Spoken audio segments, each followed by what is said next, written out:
Hey guys, welcome to another YouTube Live, Real Food in the Kitchen with you today. Thank you so much for joining us. My name is Tom, if you didn't already know that, Tom Riehl. I host Real Food and I'm doing a live show right here once again on YouTube. Thank you so much for joining us. Today we're doing something special. It's a Belgian bacon waffle, or a bacon waffle Belgian style. It's just a Belgian waffle, okay? And I know that we got a lot of waffle lovers out there, a lot of pancake lovers out there, and I fall into that category. I'm more of a waffle guy than a pancake guy, and quite honestly, it's so easy to make waffles or pancakes. Now you just go to the store, you buy the pre-made mix, and put a little water, a little egg in there, boom, it's done. All right. Today we're going to take it a little step, a little bit more over the edge, okay? A little bit better, a little bit tastier with the Belgian waffle. And there's a few more steps involved in this, but I think, you know, the people that watch our show demand a little bit more culinary expertise, should I say. So we're gonna move it up a little bit here, okay? We're gonna be doing the Belgian waffle, and the thing that separates the Belgian waffle from just a regular waffle is that it incorporates egg whites, okay? Egg whites into a meringue. Meringue is folded into your waffle batter to make it a little bit airy, okay? So it's not so, okay? So it does have that effect. So that's what we're gonna do today. We're gonna be making a regular waffle batter, but we're gonna put in the egg whites, kind of make it a little fluffy, a little airy, and also tasty too. Then we're just gonna add a little bit of bacon into that too, because what doesn't taste good with bacon? Everything tastes good with bacon, I believe, right? So just a few basic ingredients that you would find around your kitchen, I think. We got flour, we have sugar, we have oil, we have a couple eggs. So, and then the one thing you're going to need here is a waffle iron or something similar to this, okay?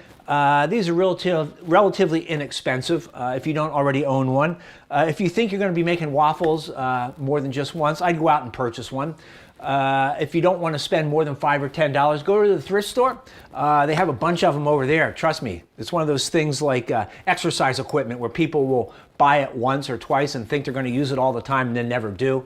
Take it over to the thrift store. So that's what's happening. So this one here I bought new, and I use it maybe, I'd say, half a dozen times a year, but just pull it out and making some waffles. So what I'm going to do first of all is I'm going to put this thing up to maximum heat. Just because I know this waffle iron, and anything less than that will not cook it the way it should. So depending on the waffle iron you have will depend on the temperature you set it at. This has two settings, minimum and maximum, all right?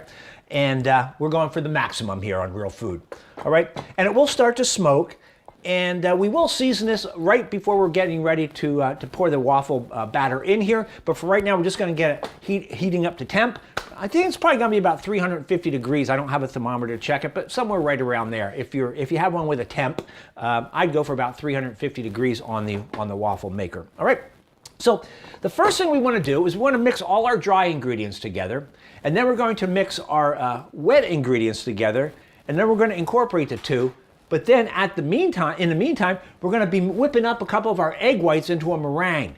Now to do that, I have my KitchenAid mixer back here. I don't know if you want to go industrial style like this. The problem I've had in the past, just using a hand mixer, a lot of times it just doesn't get as meringue and as foamy as I like. You know, it just kind of lays there. And I don't know what the problem is. So rather than chance it here for you guys, because you guys really expect a high quality show and a high quality food, that's what we're going to do. So I pulled out the KitchenAid, okay, and we're going to crank that sucker on high. We're going to make that meringue in no time at all. Okay, so before we do that, let's mix all of our dry ingredients together. All right, so we're going to start off with 2 cups of flour. Okay, to that we're going to add a quarter of a cup of sugar, 4 teaspoons of baking powder, 4 of those. Okay, very important. And also on your baking powder or baking soda, whichever you're using, check the expiration date on those, okay? Make sure that they're within the expiration date, because if you're a year or two out, even 6 months, you're gonna find, for sure, a year out, but even a few months, you're gonna find that the things just don't rise, just don't cook as way they should, okay? So always check on the expiration date on the baking soda or the baking powder, all right? And then a 1/4 teaspoon of salt, and that's gonna be it, all right? And we're just going to mix this off to this. We're going to mix it really good like that. All right. Everything incorporated. You want to make sure, obviously, the baking soda or the baking powder is incorporated well within the flour and everything else. And I think we're good. All right. So we're going to put this over here, so we have plenty of room to work. So now we're going to mix our wet in. Hey, Alan, what's going on, man? Everything is better than bacon. Thanks so much for watching. So here's what we're going to do with our egg whites. We're going to separate them into the yolks and into the whites. All right, so I have a specialty, a tool here that I use for all my separation. His name is Scott, and you'll see why in a second. With Scott, all you have to do is you have to just take one of your eggs, pop it in there like that. Be very careful you don't break the yolk, all right? So put it right in there like that. And then just kind of let Scott do his thing here, okay? I don't know if you can see this or not. There it goes, right? That's beautiful. There you go. So you just take your time, just let it come out. All right? You might have to help him a little bit. There you go, that's it. And make sure you get it all. You want to make sure you get them completely separated, you know, when you do this. But be very careful, don't get the yolks in with the whites, okay? And I think well, there's a little bit more. A little bit more. Get it all out, okay? So we're doing for the 2 egg yolks. If you get yolk in there, when you're doing this, it's going to be kind of an issue when you're trying to make the meringue. It will definitely affect that. So, but that's all out. Okay, so we got one there. So I'm going to put the egg yolks in this bowl here for our wet ingredients. All right, there you go. Perfect, as you can see. All right, completely separated. So let's try one more here. All right, popping it right into Scott's head. And you always check to make sure, if you're using something like this, check to make sure it's not broken to begin with. The egg yolk is not broken to begin with. So let's kind of pour that right in there again one more time. It's just so much fun just to watch this. This is a real conversation piece if you guys don't own one of these. And I don't even know where I got it, quite honestly. But, oh, now see, I'm starting to see a little bit of yolk come out of there. So be very careful on that. Because once that gets in there, you can't get it out. All right? So there you go. All right, it's almost all gone. And that's it. All right, just double checking there. There's still, just wants to keep on drizzling out. Just drizzling out. All right. So I think we're good. I think we're good in there. So let's go ahead and double check it. Obviously, you don't have to use one of these. You can use the egg shell. I've actually separated eggs with using both halves of the shell. You can use your hands, whatever you want to do. But what fun is that when you got Scott laying around? Okay, so the egg yolk's going to go in there like that. There you go. All right, so what we'll do is we're going to take our egg whites. We have, that's all it is, just egg whites. Going to go over here to the mixing bowl and put that on there like that. And we're just going to get that going a little bit. On a really start off kind of slow, like that. Now while that's working, is what we're going to do is we're going to take the rest of our wet ingredients now. We have our egg yolks, right there. We're going to have 2 cups of milk. All right, 2 cups of milk. We're going to add half a cup of vegetable oil, right there. All right, and a little bit of vanilla, teaspoon of vanilla. And that's it for your wet ingredients. Let's get them out of there. So what's going to happen now is we're going to mix this all together. Now, as you can see, this is going to make more than obviously one waffle. And what I like to do, I'll make this batter, and then once I start moving through this, I'm going to, I'll start making waffles. I'll probably get about 6, 8 waffles out of this recipe, which is great, and I freeze them. And then the best way to actually heat these up is put them back in the waffle iron. Don't microwave them. Put them back in the waffle iron to heat them up. All right. So there you go. Might want to kick this up a little bit higher. So that's working. We're just going to now take our, let's move the waffle iron out of here so you guys can see all the stuff that's going on here. Dry mix. Okay. And our wetness going right in there like that. All right. Simple so far? Of course it is, Tom. Like I said, it's a little bit more complicated than just opening up a bag of waffle mix from the store and adding an egg and some water, but I guarantee you will definitely taste a difference in this, all right? Hi Janelle, what's going on, man? Nice to see you. I'm glad I'm not the only person just sitting around here with nothing to do on a Thursday at 11 o'clock. I was starting to feel kind of sad for myself. So anyway, we're almost there. This is all incorporated. And kicking it up now to extra, extra, extra high, all right? And we're almost ready to go. So what I was saying about the waffle iron, seasoning it, a lot of people, what they'll do is whenever they go to make pancakes on the grill, they make waffles, they take the spray, right, and they start spraying the hell out of it, and what happens is, yeah, it won't stick, but you're gonna have a waffle or pancake just coated in oil. So what I always suggest is, I take a towel, or if you have like any sort of a brush, and I just kind of go in there like this.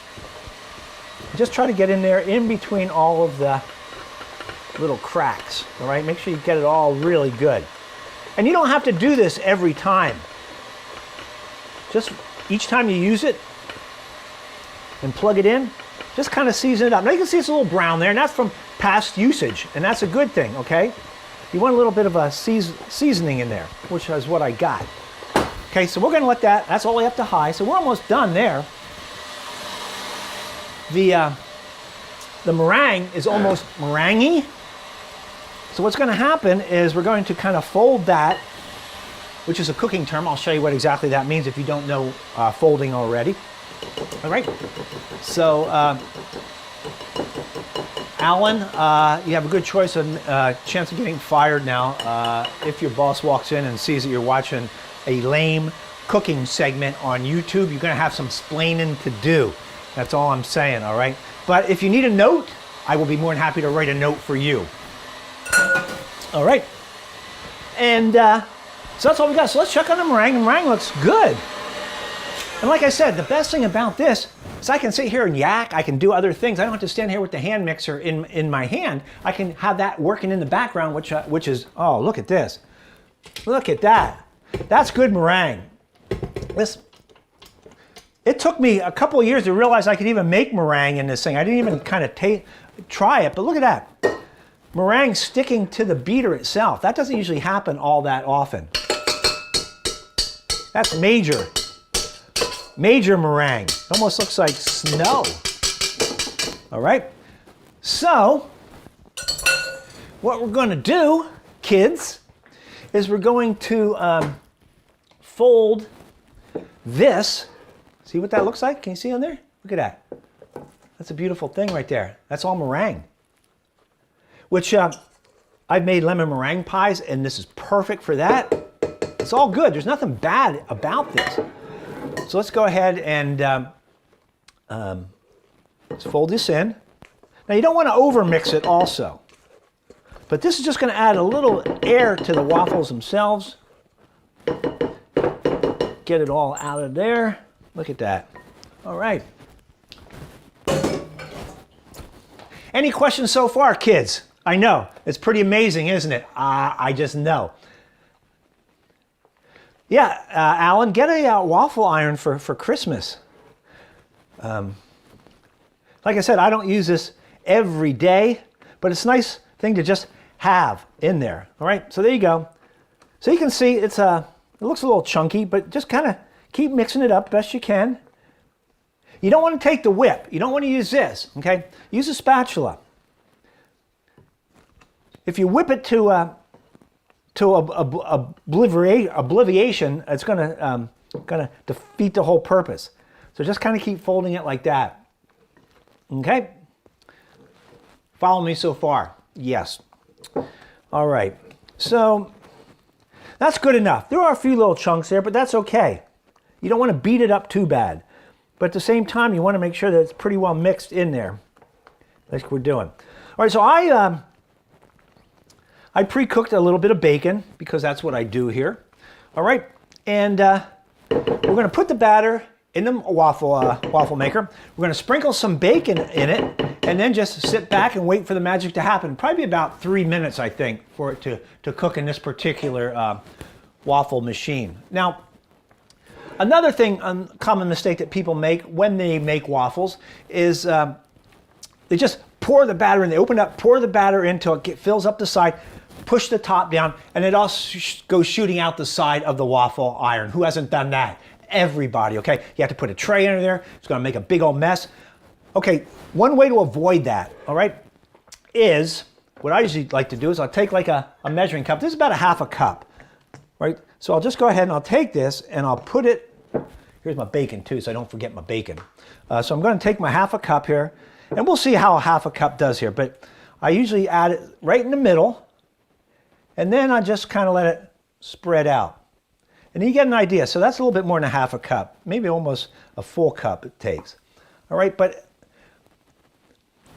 after you got that done, where's my spatula? All right, just kind of spread it out to the outside there so it fills but doesn't overflow. All right, you can kind of see how much I put in there. And you know, believe it or not, this might even be a tad full, but it's pretty good. Right out to the edges. Can you see that? Look at that. Right out to the edge. I'm going to close it. Like, oh, forgot the bacon. Okay. Bacon waffle with no bacon. There you go. Okay. Try to spread it out a little bit better than I just did. All right. Close it down. And that's all there is to it. So as you can see here, I have a lot of waffle. Oh, man. Just slop that all over the place. So I have a lot of waffle batter here. All right. So like I said, I can probably get, I'm guessing, probably about a total of maybe 6 out of this, realistically. 6 waffles. I probably won't add bacon to all of them, mainly because I don't have much more bacon cooked. Although, and this is might make some of you ill, which I do not want to do, but if you're out of bacon and you have some of these bacon pieces, McCormick's, now I know it's not even real bacon, okay? It's actually bacon flavored chips. And it's one of these things that I kind of, I like these to use on 2 things. First of all, I like bacon waffle, put them in bacon waffles, and I don't know why. It's a texture, it's a saltiness, more so than regular bacon. And also sprinkle a little bit on a salad, like a wedge salad with blue cheese, put some of these on top. But most other times I just use regular bacon chopped up. And I always keep a container of these up in my cabinet, and it's funny because I was going to do the show, and I didn't have any in the cabinet. I thought I always kept some up there somewhere.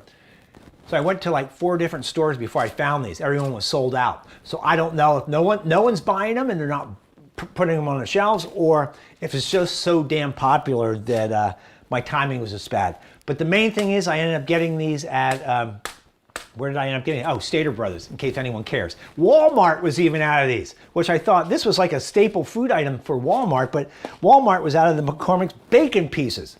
And see, it doesn't even say bacon, it says BAC''N. So not even bacon. It's not even a full word. So you got that going on.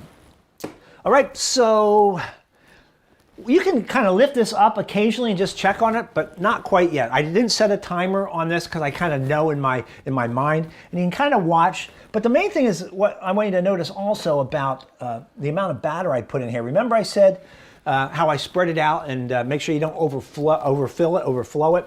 There's nothing coming out on the sides of any of this, okay? So I got about almost the perfect amount of batter in there, all right? Which is just comes from practice, all right? So as you can see, the process itself of making the batter is the time-consuming part, and then, or the easy part, and then just sitting around waiting for these to cook really is a little bit time-consuming. 3 minutes a shot. If I'm going to make 6 more, I mean, let's do the math. 3 times 6. Quick, everyone. Janelle? Alan? Anybody? 18. That's right, 18 minutes. So that's good. Very smart audience we have here on our Real Food, and I really do appreciate that. All right, so I'm going to give it a little peek right now. I know you guys are just waiting around for this. Right. So the only other thing that that I need is a plate, a little bit of maple syrup, some butter. All right, a little bit of butter. It gets so crazy around this kitchen sometime. I actually buy containers with the food that's in it on, so I make sure I'm always pulling the right thing out. And of course, a butter scoop. Who doesn't own one of these? So what do you see this? Okay, you ready for this? Look at that. Look at that. Okay, see now, it's a little bit white there. That's from a little bit of the oil, but the other side might be better. Look at that.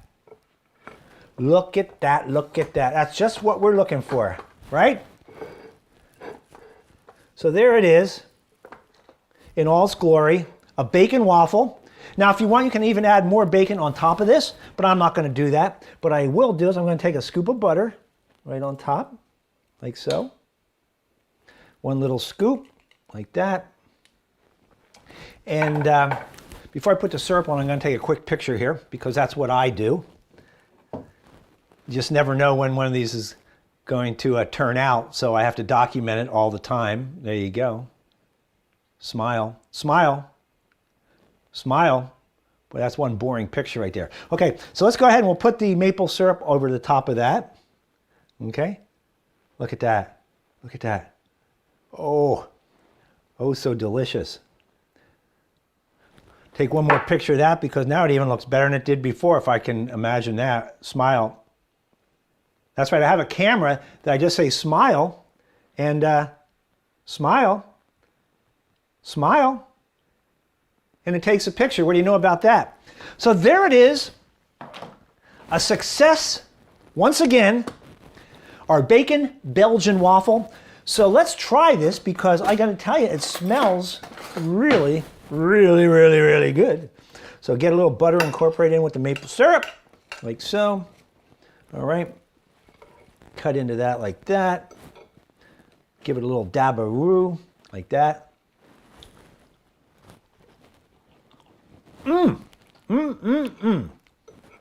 That is good. That is good. Cooked all the way through. You don't want it doughy, obviously, but usually when the outside is golden brown like this one is, the inside is going to be perfect. So main thing is make sure you get your waffle maker up to as high a temperature as that will actually not burn the outside and keep the inside raw, but so it cooks at an even temperature.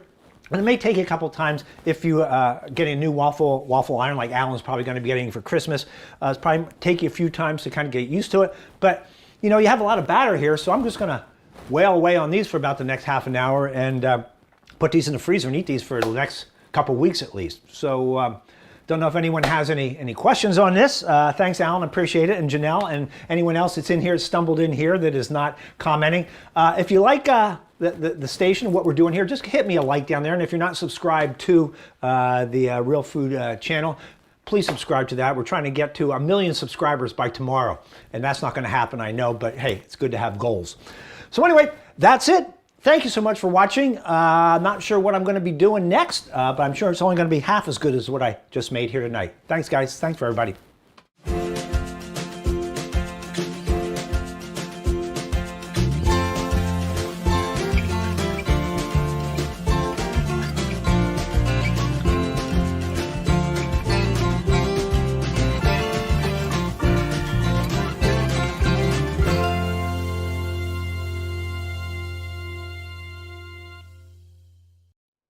Hey guys, thanks so much for stopping by our YouTube channel. If you could be so kind as to just hit that like button and also the subscribe button. And then, if it's not too much to ask, hit that little bell so you know when we have new content coming your way. You'll thank yourself in the morning, I promise.